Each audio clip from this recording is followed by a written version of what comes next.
Right, breaking news చూస్తున్నాం. Iran America war next లెవెల్కి చేరుకుంది. ట్రంప్కు నిద్ర లేకుండా చేస్తుంది ఇరాన్. సో అమెరికా ఇంత స్థాయిలో ఇరాన్ ప్రతిఘటిస్తుందని ఊహించలేదు. సో విదేశాల్లో ఉన్నటువంటి స్లీపర్ సెల్స్ను కూడా ఇరాన్ యాక్టివేట్ చేస్తుంది. ఖమేనీ మరణించిన కాసేపటికే అన్ని దేశాల్లో ఉన్నటువంటి స్లీపర్ సెల్స్ను యాక్టివ్ చేసింది ఇరాన్. విదేశాల్లో ఊహించని దాడులు చేసేందుకు అమెరికా కూడా సాధ్యం కాదు, ఊహించడానికి సాధ్యం కాకుండా దాడులు చేసేందుకు స్లీపర్ సెల్స్ను ఇరాన్ ఆయుధంగా వాడుతుంది. గతంలోనూ పలు దేశాల్లో భారీ దాడులకు పాల్పడింది.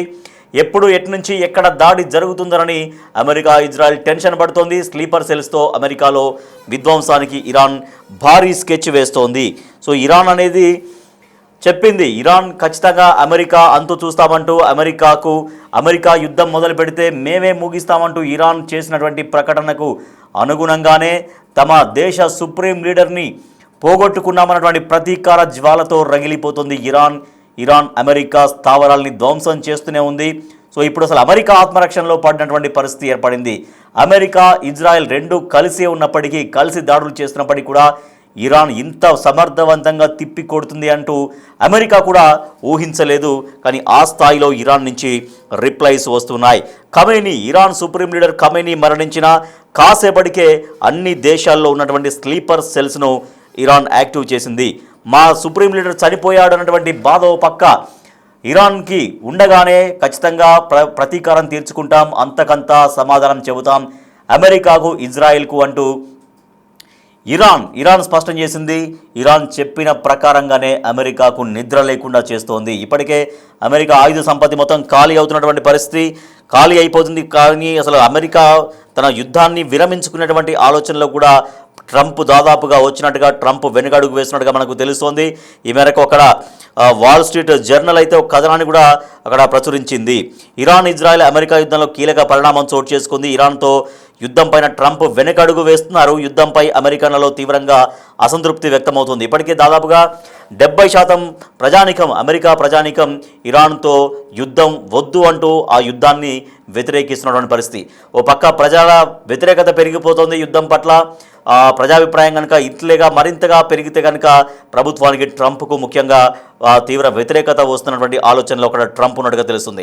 మరోపక్క ఇరాన్ తక్కువ ఖర్చుతో దాడులు చేస్తుంటే వాటిని తిప్పికొట్టడం కోసం ఇరాన్కి దాదాపుగా 100 ఎక్కువగా అమెరికా ఖర్చు చేయాల్సి వస్తోంది. సో అయినప్పటికీ కూడా ఇరాన్ పైన అమెరికా పైన ఇరాన్ దాడులు కొనసాగిస్తున్నప్పటికీ కూడా, ఇజ్రాయెల్ అమెరికా రెండు కలిసి దాడులు కొనసాగిస్తున్నప్పటికీ కూడా ఏమాత్రం ఇరాన్ వెరవట్లేదు, భయపడట్లేదు, వెనకడుగు వేయట్లేదు, జంకట్లేదు. నెక్స్ట్ లెవెల్కు ఇరాన్ అమెరికా వార్ చేరింది. ట్రంప్కు నిద్ర లేకుండా చేస్తుంది ఇరాన్. విదేశాల్లో ఉన్నటువంటి స్లీపర్ సెల్స్ను యాక్టివ్ చేసింది ఇరాన్. ఖమేనీ మరణించిన కాసేపటికే ఆ షాక్ నుంచి, ఆ దిగ్భ్రాంతి నుంచి ఇరాన్ కోలుకొని వెంటనే ఖమేనీ మరణించిన కాసేపటికే అన్ని దేశాల్లో ఉన్న స్లీపర్ సెల్స్ను యాక్టివ్ చేసింది ఇరాన్. విదేశాల్లో ఊహించని దాడులు చేసేందుకు స్లీపర్ సెల్స్ను ఆయుధంగా ఇరాన్ వాడుతుంది. గతంలో కూడా భారీ దాడులు చేసింది పలు దేశాల్లో. ఎప్పుడు ఎటు నుంచి ఎక్కడ దాడి జరుగుతుందోనని అమెరికా, ఇజ్రాయెల్ టెన్షన్ పడుతున్నాయి. స్లీపర్ సెల్స్తో అమెరికాలో ఇరాన్ భారీ స్కెచ్ వేసినటువంటి పరిస్థితి. సో ఈ యుద్ధం ఇలాగే కొనసాగితే ఇరాన్ పైచేయి సాధించబోతోందా? అమెరికాకు నిజంగా నిద్ర లేకుండా చేస్తోందా? ట్రంప్ను ఆలోచనలో పడేస్తోందా? ఏం జరుగుతుందన్నటువంటి ఉత్కంఠ సర్వత్రా కనిపిస్తోంది. విదేశాల్లో ఉన్నటువంటి స్లీపర్ సెల్స్ని కూడా ఇరాన్ యాక్టివేట్ చేసింది. సో దీంతో ఈ యుద్ధంలో మరొక టర్న్ తీసుకున్నట్టుగా చెప్పొచ్చు, నెక్స్ట్ లెవెల్కు చేరిందని చెప్పొచ్చు. ఇరాన్ చెబుతున్నట్టుగానే అంతకంతకు ప్రతీకారం తీర్చుకుంటాం, వెనుకడుగు వేసేది లేదు అంటూ ఇరాన్ చెబుతున్నటువంటి మాటలకు అనుగుణంగానే ఇరాన్ చర్యలు కూడా ఉన్నాయి. విదేశాల్లో ఉన్నటువంటి స్లీపర్ సెల్స్ను యాక్టివ్ చేయడంతో అమెరికాకు మరింతగా నిద్రలేని క్షణాలకు, ట్రంప్కు నిద్రలేని క్షణాలని ఇరాన్ తీసుకొచ్చినట్టుగా చెప్పవచ్చు. మా అసిస్టెంట్ ఎడిటర్ రామ్దాస్ మరింత సమాచారం సార్. రామ్దాస్, ఇరాన్ ఇంకా మరింతగా దూకుడుగా కొనసాగిస్తోంది, విదేశాల్లో ఉన్నటువంటి స్లీపర్ సెల్స్ను యాక్టివ్ చేస్తోంది. సో ఈ స్లీపర్ సెల్స్ వల్ల ఏం చేయబోతుంది ఇరాన్? అంటే ఈ స్లీపర్ సెల్స్ ఏంటి? స్లీపర్ సెల్స్ వల్ల ఇంకా మరింత యుద్ధ వ్యూహాలకు మరింతగా పదును పెట్టే అవకాశం ఇరాన్ ఎట్లా ఉంటుంది అని చెబుతున్నారు నిపుణులు. రైట్, ఇప్పుడు ఇరాన్ అత్యున్నత నేత అయతుల్లా అలీ ఖొమేనీ మృతి తర్వాత పశ్చిమాసియాలో యుద్ధ మేఘాలైతే ముదురుతున్నాయి. ఇప్పుడు ప్రపంచవ్యాప్తంగా ఇది ఆందోళన కలిగిస్తుంది. కానీ అమెరికా, ఇజ్రాయెల్ నేరుగా సైనిక పోరాటం సాగిస్తున్నటువంటి ఇరాన్ వీటి మీద విదేశాల్లో ఉన్న తన స్లీపర్ సెల్స్ ను కూడా అప్రమత్తం చేస్తూ రహస్య సంకేతాలు పంపిస్తున్నట్లుగా కూడా సమాచారం బయటకు పొక్కుతోంది. ముఖ్యంగా ఆపరేషనల్ ఆపరేషనల్ ట్రిగ్గర్ గా భావిస్తున్నటువంటి ఒక ఎన్క్రిప్టెడ్ అంటే రహస్య సంకేతాలతో కూడినటువంటి సందేశాన్ని అమెరికా నిఘా వర్గాలు ఇప్పుడు గుర్తించినట్టుగా సమాచారం. అంటే ఫిబ్రవరి 28న ఎప్పుడైతే సుప్రీం లీడర్ ఖమేనీ అంతమొందించిన తర్వాత కొద్దిసేపటికే ఇరాన్ నుంచి ఒక ప్రత్యేక రేడియో స్టేషన్ ద్వారా ఈ సంకేతాలు పోయినట్టుగా చెప్తున్నారు. ఏబిసి న్యూస్ అనే ఒక అంతర్జాతీయ మీడియా సంస్థ దీన్ని వెల్లడిస్తుంది. ఇంటర్నెట్ లేదా మొబైల్ నెట్వర్క్ లపై ఆధారపడకుండా ఆ పాతకాలపు రేడియో ఫ్రీక్వెన్సీల ద్వారా వీటిని పంపిన ఈ సందేశం కేవలం కోడ్ తెలిసిన వారికి మాత్రమే అర్థమవుతుందంటే మనం అర్థం చేసుకోవాలి అసలు ఏం జరుగుతుంది అంటే కోడ్ తెలిసిన వాళ్ళకి అర్థమవుతుందంటే ఇక ఎక్కడెక్కడైతే రహస్యంగా స్లీపర్ సెల్స్ ఎవరైతే ఉన్నారో వాళ్ళందరినీ కూడా ఈ కోడ్ మోడ్ తో యాక్టివ్ చేసినట్టుగా మనకు అనిపిస్తుంది. అంటే ఇక మీకు పని దొరికింది, ఇక మీరు మీ పనుల్లో నిమగ్నం అవ్వాల్సిందంటూ దాని సారాంశం. అంటే ఇక్కడ విదేశాల్లో మాట వేసిన ఇరాన్ అనుకూల ఉగ్రవాద మూకలు ఎవరైతే ఉన్నారో అలాగే స్పైస్ ఉంటారో గూఢచారులు వాళ్ళకు తక్షణమే ఇక మీరు దాడులకు దిగాలి, మీ చేతులకు పని చెప్పాలంటూ ఈ విధ్వంస చర్యలకు పాల్పడడానికి సిద్ధంగా ఉండమంటూ ఆదేశిస్తూ ఈ ట్రిగ్గర్ సందేశాన్ని పంపినట్టుగా అమెరికన్ ఫెడరల్ ఏజెన్సీస్ గుర్తించినట్టుగా తెలుస్తుంది. సో ఈ దాడులు ఎక్కడ జరగవచ్చిన దానిపై మాత్రం నిర్దిష్టమైన సమాచారం అయితే లేదు. మొత్తం మీద అలర్ట్ గా ఉండాలనేది అన్ని దేశాల భద్రతా విభాగాలకైతే ప్రస్తుతం సూచనలు పోతున్నాయి. గత వారం రోజులుగా ఇరాన్ పై అమెరికా, ఇజ్రాయెల్ దళాలు భీకరమైన వైమానిక దాడులు కొనసాగిస్తున్నాయి. దీనికి ప్రతిగా ఇరాన్ కూడా ఇజ్రాయెల్ తో పాటు గల్ఫ్ దేశాలపై క్షిపణులతో విరుచుకుపడుతుంది. అటు లెబనాన్ లోని హిజ్బుల్లా స్థావరాలపై ఇజ్రాయెల్ దాడులు కూడా ముమ్మరం చేస్తే ఆ సంస్థ ఇజ్రాయెల్ భూభాగంపై రాకెట్ల వర్షం కురిపిస్తుంది. ఇప్పుడు తాజాగా IRGC తో కలిసి హిజ్బుల్లా కూడా ఇజ్రాయెల్ పై అటాక్ చేస్తుంది. జెరూసలేం కావచ్చు, వెస్ట్ జెరూసలేం కావచ్చు, టెల్ అవీవ్ కావచ్చు, లేటెస్ట్ గా ఇప్పుడు అటాక్స్ జరుగుతున్నాయి. సో ఈ టెన్షన్స్ నేపథ్యంలో అమెరికా గడ్డపైనే ప్రతీకారాలు జరిగే ప్రమాదం ఉందంటూ నిపుణులు హెచ్చరిస్తారు. మీకు తెలిసిందే మొన్న 2 days బ్యాక్ ట్రంప్ కూడా ఒక మాట అన్నారు. యుఎస్ అంటే ఇరాన్ దగ్గర ఎంత ఆయుధ వ్యవస్థ, క్షిపణి వ్యవస్థ బలంగా ఉందంటే అవసరమైతే అమెరికాను టార్గెట్ చేస్తాయి వాళ్ళు అనుకుంటే. సుదూరంలో ఉంది అమెరికా, ఎక్కడ ఉంది, అమెరికాను కూడా టార్గెట్ చేస్తే అలాగే పశ్చిమ దేశాన్ని కూడా, యూరోప్ అంతా కూడా టార్గెట్ చేసేంత శక్తి సామర్థ్యాలు వాళ్ళ దగ్గర ఆ మిసైల్స్ వ్యవస్థ ఉందంటూ ఏకంగా ట్రంప్ కూడా ఒప్పుకున్నాడు. అంటే మనం అర్థం చేసుకోవచ్చు వాళ్ళు ఒకవేళ టార్గెట్ ఫిక్స్ చేస్తే ఎంత దారుణమైనటువంటి అటాక్స్ చేస్తారు. సో అయితే ఇప్పుడు ఈ స్లీపర్ సెల్స్ ఏవైతే ఉన్నాయో ఇవి నేరుగా ఈ మిసైల్స్ కు డ్రోన్ అటాక్స్ వీళ్ళకి సంబంధం లేదు, కానీ ఆయా దేశాల్లో ఉన్నటువంటి ఇరాన్ సానుభూతి పరులు ఎవరైతే ఉంటారో పశ్చిమ దేశాల్లో కానీ లేదా వెస్ట్రన్ కంట్రీస్ తో పాటు యునైటెడ్ స్టేట్స్ లో కానీ ఇంకా ఇతరత్ర ఆసియన్ కంట్రీస్ ఎవరైతే ఉన్నారో అంటే అమెరికాకు అనుకూలంగా వివరించే దేశాల్లో ఎక్కడెక్కడైతే ఉంటారో వాళ్ళ దగ్గర వీళ్ళంతా కూడా వీళ్ళకు సందేశాలు వెళ్ళిన తర్వాత వాళ్ళు ఎప్పుడు ఏ రూపంలో ఎట్లా దాడి చేస్తారో తెలియదు. బట్ అప్రమత్తంగా ఉండమంటూ ముఖ్యంగా ప్రధానంగా ఈ పశ్చిమ దేశాలకు అమెరికా హెచ్చరికలు అయితే జారీ చేసిన పరిస్థితి కనబడతా ఉంది.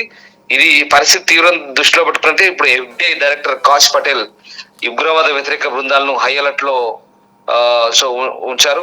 ముఖ్యంగా న్యూయార్క్, లాస్ ఏంజలస్, మయామి వంటి ప్రధాన నగరాల్లో భద్రతను కట్టుదిట్టం చేశారు.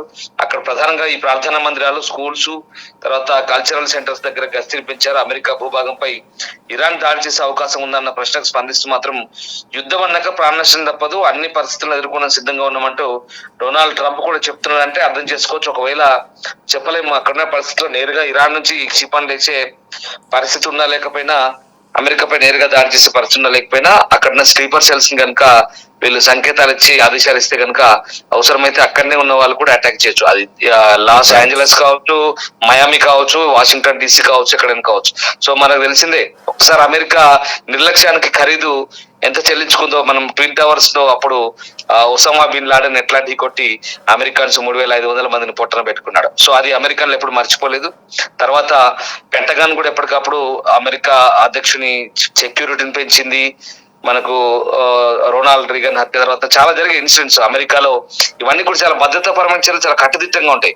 మనకు తెలిసిందే అసలు 2023 అక్టోబర్ 7 ఇక్కడ ఇజ్రాయెల్ లో జరిగిన అటాక్ కూడా అలాంటిదే. ఇప్పుడు హమాస్ వాళ్ళు చేసిన అటాక్ 1,200 మందిని ఒక ఈవెంట్ మీద దాడి చేసి పొట్టన పెట్టుకున్నారు, మందిగా పట్టుకున్నారు, చాలా మంది, చాలా పెద్ద హింస. సో ఆ రకంగా ఇప్పుడు అమెరికాలో ఏదైనా జరగచ్చు, స్లీపర్ సెల్స్ యాక్టివ్ కావచ్చు అని జాగ్రత్తగా ఉన్నామని చెప్తున్నారు ప్రస్తుతానికి అయితే. ఇంకా అంటే ఇది వాళ్ళొక ఎన్క్రిప్టెడ్ మెసేజ్ అయితే వాళ్ళు కనుగొన్నారు. మరి దాని సారాంశం ఏంటి, కోడ్ భాష అంటున్నారు, అది ఎలా అయితే అప్రమత్తంగా ఉంటున్నారు. ఇప్పటికైతే ఎలాంటి ప్రమాదం లేదు, బట్ ముందు చూపులో భాగంగానైతే అలర్ట్ గా ఉండే పరిస్థితి కొనసాగుతుంది.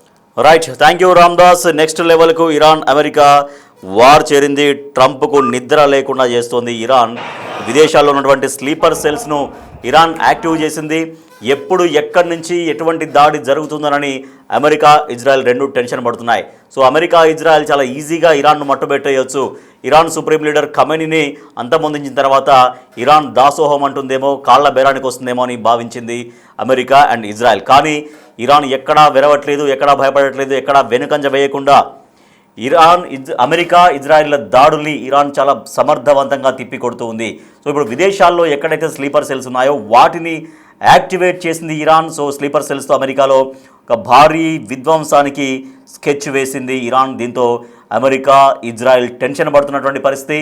సో ఇప్పటికే ట్రంప్కు రిపోర్ట్స్ కూడా అందుతున్నాయి, యుద్ధాన్ని ఆపేస్తేనే మంచిది అన్నటువంటి రిపోర్ట్స్. స్వయంగా అమెరికాకు సంబంధించినటువంటి ప్రజల నుంచి వచ్చినటువంటి ఫీడ్బ్యాక్ని ట్రంప్ సలహాదారులు ఎప్పటికప్పుడు చెప్తూనే ఉన్నారు. దీంతో ట్రంప్ వెనుకంజ వేయబోతున్నటువంటి ఒక చర్చ కూడా సాగుతోంది. వాల్ స్ట్రీట్ జర్నల్ కూడా దీనికి సంబంధించినటువంటి కథనాన్ని అక్కడ ప్రచురించింది, ఒక సంచలనాత్మకమైనటువంటి కథనాన్ని ప్రచురించింది. వార్ను ఆపేయబోతున్నాడు అమెరికా అధ్యక్షుడు ట్రంప్, వార్ పైన వెనక్కడుగు వేయబోతున్నాడు అంటూ ప్రచారం అయితే జోరుగా సాగుతున్న సమయంలో పరిస్థితులు చూస్తుంటే కూడా అలాగే కనిపిస్తున్నాయి. ఇరాన్ ఏమాత్రం వెనుకంజ వేయట్లేదు. ఇరాన్ చాలా తక్కువ ఖర్చుతో దాడి చేస్తుంటే ఆ దాడుల్ని నివారించడం కోసం ఇరాన్ ఒక 10 రూపాయలు ఖర్చు పెడితే, అంటే మన జనరల్ లాంగ్వేజ్లో చెప్పాలంటే, మన భాషలో చెప్పాలంటే, ఇరాన్ ఒక 10 రూపాయలు ఖర్చు పెడుతుంటే దానికి 200 రూపాయలు అమెరికా దానికి ఖర్చు పెట్టాల్సి వస్తుంది. ఇంత భారీ వ్యత్యాసం ఉంది. ఒక పక్క ఆయుధ సంపత్తి, అమెరికాలోని ఆయుధ సంపత్తి కేవలం 2-3 వారాలకు మాత్రమే సరిపడా ఉంది. తర్వాత వారు ఇలాగే కొనసాగితే, ఒక 3 వారాల పైన కొనసాగితే అక్కడ ఆయుధ సంపత్తి కూడా లేదు అంటూ అదొక టెన్షన్ ఉండగా, మరోపక్క ఆర్థికంగా కూడా బాగా నష్టపోతుంది అమెరికా. దానికి తోడు ఇరాన్ ఇప్పుడు స్లీపర్ సెల్స్ను కూడా యాక్టివేట్ చేసింది. విదేశాల్లో ఉన్నటువంటి స్లీపర్ సెల్స్ను ఇరాన్ యాక్టివేట్ చేయడంతో ఎప్పుడు ఏం జరుగుతుంది, ఎక్కడి నుంచి ఎటువంటి అటాక్ జరుగుతుందో తెలియక అమెరికా ఇజ్రాయెల్ టెన్షన్ పడుతున్నాయి. సో ఈ స్లీపర్ సెల్స్తో అమెరికాలో భారీ విధ్వంసానికి ఇరాన్ ఒక పెద్ద స్కెచ్ వేసినట్టుగా తెలుస్తోంది.